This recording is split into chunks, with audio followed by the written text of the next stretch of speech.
안녕하세요. 닥터왕입니다. 오늘은 여러분들이 궁금해하시는 성교통과 그 성교통 질환 중에서 가장 많은 원인을 차지하고 있는 유발성 전정통에 대해서 제가 질문하고 답하는 형식으로 여러분들의 궁금한 점을 하나씩 풀어드리도록 하겠습니다.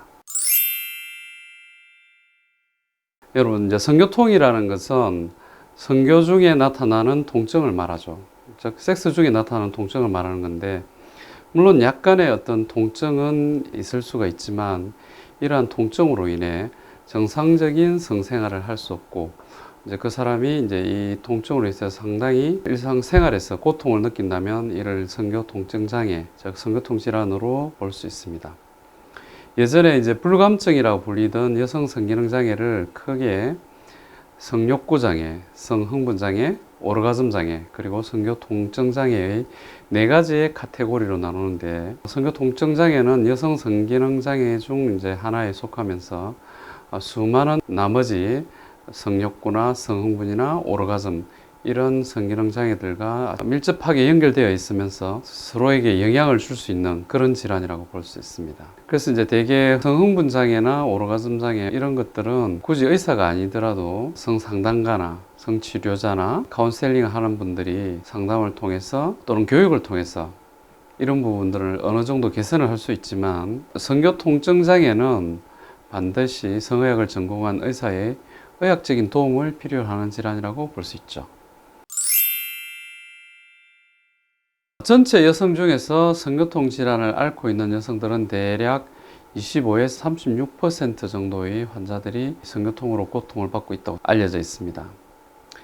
그런데 이제 성교통증 장애가 심해지게 되면 어느 정도 환자들이 이제 증상이 너무 심해져서 성생활을 못할 정도가 되면 내가 이 질환을 앓고 있구나 하는 것을 스스로 자각을 할 수 있지만, 대부분의 경우는 약간의 통증이 있어도 그게 치료를 해야 되는 대상일까? 라고 이제 생각하시는 분들이 거의 없는 것 같아요. 대부분은 섹스라는 거는 원래 이 정도는 아프겠지라고 이렇게 지레짐작하고 그냥 넘어가 버리죠. 그런데 이제 이런 환자들도 대개는 이제 질 오르가즘이라든지 이런 섹스를 통해서 얻는 즐거움, 만족감, 이런 게 거의 없죠. 성교통 질환 중에서 가장 흔한 유발성 전정통은 전체 성인 여성 중에서 약 14에서 21% 정도에 이르른다고 합니다. 약 20% 정도 되는 질환이라면 굉장히 높은 빈도죠. 유병률이 굉장히 높은 거죠. 10명 중에 한 2명 정도가 이 질환을 앓고 있는 거라고 보면 되니까요. 그죠? 그런데 이제 이게 상당히 증상이 심한 환자들은 나중에 관계를 못하게 되고 관계를 점점 피하게 되죠. 그제서야 이제 이걸 치료를 하겠다고 병원을 찾게 됩니다. 제가 예전 영상에서도 한번 말씀드렸었는데, 제가 막 개원했을 무렵, 그때 당시 이제 질경련이라고 불리던 성교통 질환으로 인해서 결혼을 한 지 7년이 지난 환자였는데 정상적인 성관계를 한 번도 갖지 못했다고 합니다. 그래서 가정이 붕괴될 위기에 처해서 이제 저한테 찾아왔는데, 결국 환자는 치료는 됐지만 그 가정은 결국 지키지는 못한 것으로 제가 알고 있습니다. 근데 그 환자가 마지막으로 가면서 눈물을 흘리면서 저에게 한 얘기가, 선생님, 저는 아직도 남편을 사랑해요 라는 말을 하고 이렇게 가셨는데, 그 환자가 마지막으로 남긴 말이 굉장히 저의 마음에 긴 파문과 긴 여운을 남겼습니다. 그 이후로 내가 이 질환을 꼭 치료를 한번 해봐야지 하는 마음을 이제 가지게 됐죠. 그리고 또 운이 좋았던 게, 제가 레전드 트레이닝을 하던 저희 산부인과 교실에 우리나라에서 성학계의 개척자 중에 한 분이신 김은혜 교수님이라는 분이 이제 저희 주임 교수로 계셨어요.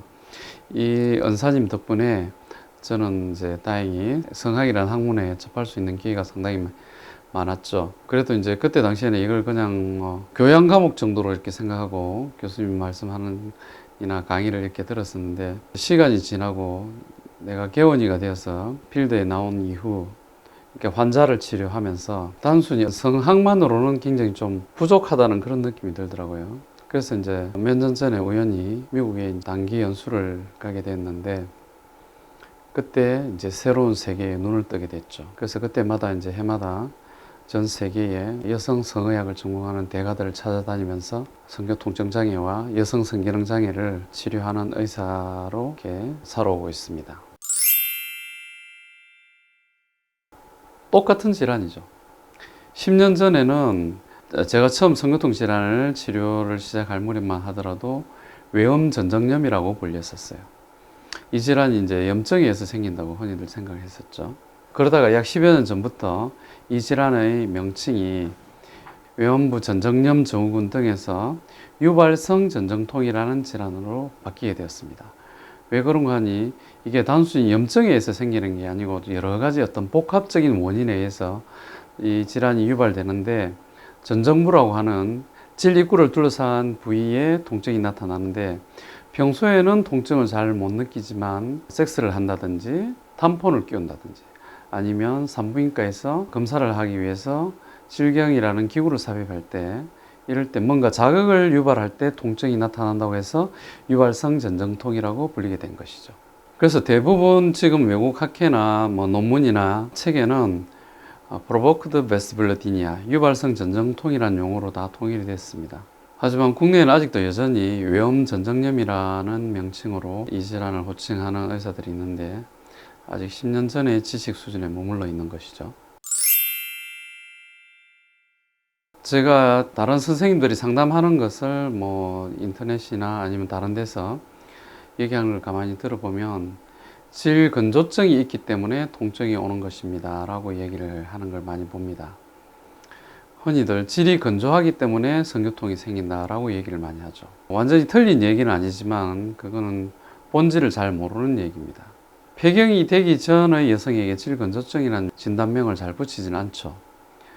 질이 건조하다는 의미는 성적인 자극이 왔는데도 불구하고 액이 분비되지 않아서 질이 마른 느낌이 든다, 이런 의미인데, 이거는 쉽게 말하면 통증이 있기 때문입니다. 그래서 통증이 있기 때문에, 통증이 있거나 과도한 어떤 긴장을 하기 때문에 성관계를 할 때 통증이 있어서 아프니까 흥분이 되지 않으니까 액이 나오지 않겠죠. 그래서 질이 건조한 느낌이 드는 것이죠.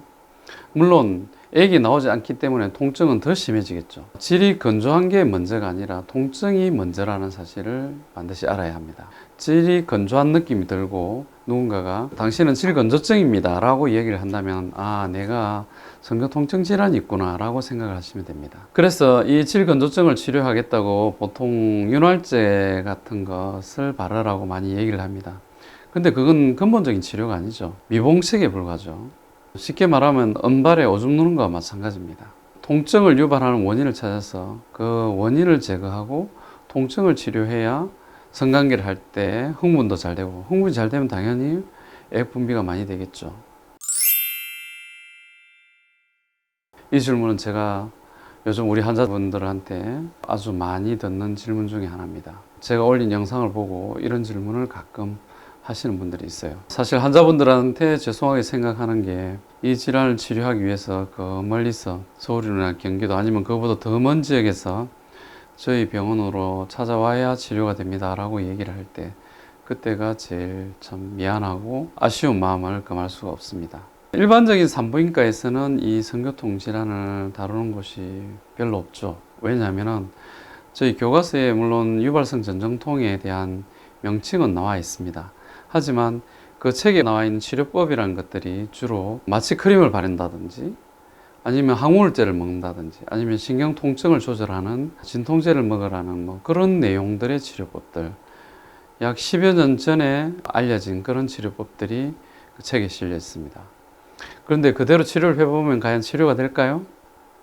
전혀 치료가 되질 않습니다. 그래서 그 수많은 환자들이 그 유명하다는 병원이나 큰 대형 병원들을 둘러서 치료가 되지 않아서 저를 찾아서 부산에까지 오시는 분들이 있는데, 제가 특별한 능력이 뛰어나서 그런 것도 아니고, 단지 이제 이 성의학이라는 분야는 첨단 의학에 속하는 분야입니다. 그러니까 하루가 다르게 새로운 내용들이 나오고 새로운 지식들이 등장하고 기존에 있는 치료법들이 쓸모없는 치료법들이 되어버리는 그런 분야에 속해 있는 질환이라고 볼 수 있습니다. 그리고 또 이 질환이 여러 과의 영역의 경계선에 놓여 있죠.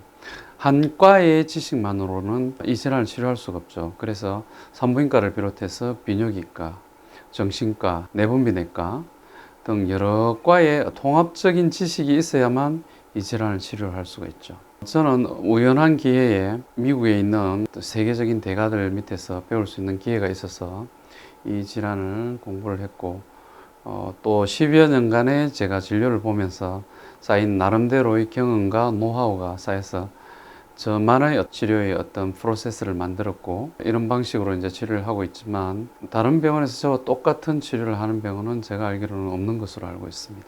그래서 이제 환자분들에게도 죄송하지만 멀어도 저희 병원에 오셔야만 치료를 하실 수가 있습니다 라고 이렇게 말씀을 드리는 것입니다. 결혼한 부부 중에 몇 년의 세월이 지나도록 상당 기간 동안 첫 관계를 하지 못하는 그런 부부들이 꽤 많이 있습니다. 너무 통증이 심했어, 아니면 성관계를 하는 게 너무 두려웠어, 공포감이 휩싸였어, 패닉 상태에 빠지게 되죠. 남편이 다가오면 지레 겁먹고 패닉 상태에 빠지게 됩니다. 이런 경우를 옛날에는 질경련이라고 불렀었죠. 그래서 이제 결혼을 하고 1년, 2년, 3년, 심지어 5년 이상의 세월이 지나도 정상적인 부부관계를 한 번도 하지를 못하고, 당연히 부부관계를 못하니까 아기가 없겠죠. 그제서야 이제 양가 부모님들이나 시부모님들이 얘야 너희들은 왜 아기가 없니? 그때서야 이제 치료 방법을 찾아보려고 뒤늦게 이제 찾아봅니다. 그래서 대부분은 성의학적인 치료를 할 생각을 못하고, 또 치료하는 것이 드무니까 단순히 우리가 아기만 가지면 된다는 생각으로 난임 클리닉을 찾아가기 쉽습니다. 그래서 뭐 난임 클리닉에 찾아가 가지고 체외 수정이나 인공 수정을 하겠죠. 체외 수정이나 인공 수정을 하는 과정도 힘들 뿐만 아니라 이런 시술들을 하게 되면 공포감이 더 심해지게 되고, 또 호르몬을 변화시키기 때문에 전정통이 더 심해질 가능성이 큽니다. 그리고 시간에 맞춰 성관계를 하거나, 성관계를 하는 것이 자발적인 성욕구에 의한 것이 아니고 아기를 갖기 위한 하나의 수단으로서 이제 전락해버리기 때문에 설령 임신에 성공하더라도 출산 이후에는 거의 대부분 섹스리스 부부가 될 가능성이 높습니다. 이런 성교통이나 질경련이 없는 환자들도 대부분 난임 치료 이후에 거의 섹스리스 부부가 되는 게 일반적인 과정이라고 볼 수 있죠.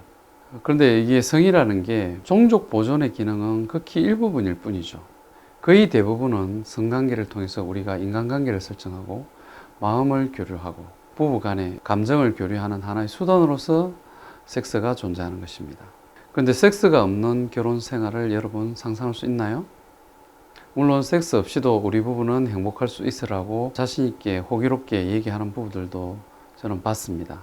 하지만 그건 사상 누각에 불과하죠. 그 부부는 조그만 위기나 갈등이 생기면 언제 허물어질지 모르는 성과도 같은, 모래성과도 같은 상태라고 볼 수 있습니다. 그래서 난임 클리닉을 찾기 전에 먼저 성의학 클리닉을 찾아서 이 성교통을 치료하고, 또 질경련을 치료를 한다면 정상적인 성관계에 의해서 얼마든지 자연 임신이 가능하고, 또 출산 이후에도 얼마든지 활발하게 성생활을 할 수가 있습니다. 이 성교통을 치료하지 않고 만약 임신을 했다면 산전진찰하는 과정도 너무 힘들 것이고, 내진이나 질초음파를 볼 때도 너무너무 힘든 과정이 될 것입니다. 자연분만도 쉽지 않겠죠. 많은 분들이 기억에 남습니다. 대부분의 환자들이 아주 오랜 기간 여러 우여곡절 끝에 많은 실패와 좌절을 겪고 저희 병원에 오기 때문에 많은 사연들이 있죠. 그 중에서 또 기억에 남는 환자를 한번 꼽으라면, 그때 당시에 저희 병원에 왔을 때 고등학생이었어요. 이 학생은 아직 성경험은 없었지만 외음부의 통증이 너무 심해서 의자에 앉아 학교 수업을 받을 수가 없을 정도로 너무 통증이 심했죠. 그래서 결국 학생은 수업이 너무 힘들어서 학교를 자퇴를 하고 검정고시로서 대학 입시를 준비한 그런 학생이었는데, 이 학생이 이제 통증이 너무 심해가지고 외음부 통증, 외음통이 너무 심해가지고 대학병원을 비롯해서 우리나라의 유수의 대형 병원들을 찾아다니면서 치료를 하려고 했지만 모두 실패했죠. 거의 자포자기하는 심정으로 이제 저희 병원에 들렀었는데, 제가 검사를 해보니까 유발성 전정통 중에서 가장 심한 형태인 선천성 신경정식성 유발성 전정통이었죠. 선천적으로 통각신경이 비정상적으로 아주 과다하게 정식하는 그런 타입의 전정통이었는데, 이런 형태의 전정통은 약물 치료에 반응을 하지 않습니다. 오직 수술만이 답이죠. 그래서 어렵게 수술을 했는데도 불구하고 통증의 범위가 너무 넓고 통각신경이 너무 발달해 있었기 때문에 수술 후에도 100% 완전하게 통증이 사라지진 않았죠. 그래서 이제 남아있는 통증을 없애기 위해서 저도 온갖 치료, 제가 알고 있는 모든 지식을 동원해서 이 환자를 치료했습니다. 그리고 미국에 있는 저희 선생님들에게도 메일을 보내서 케이스 리포트를 하고 또 디스커션을 하면서 치료법에 대해서 논의를 했었죠.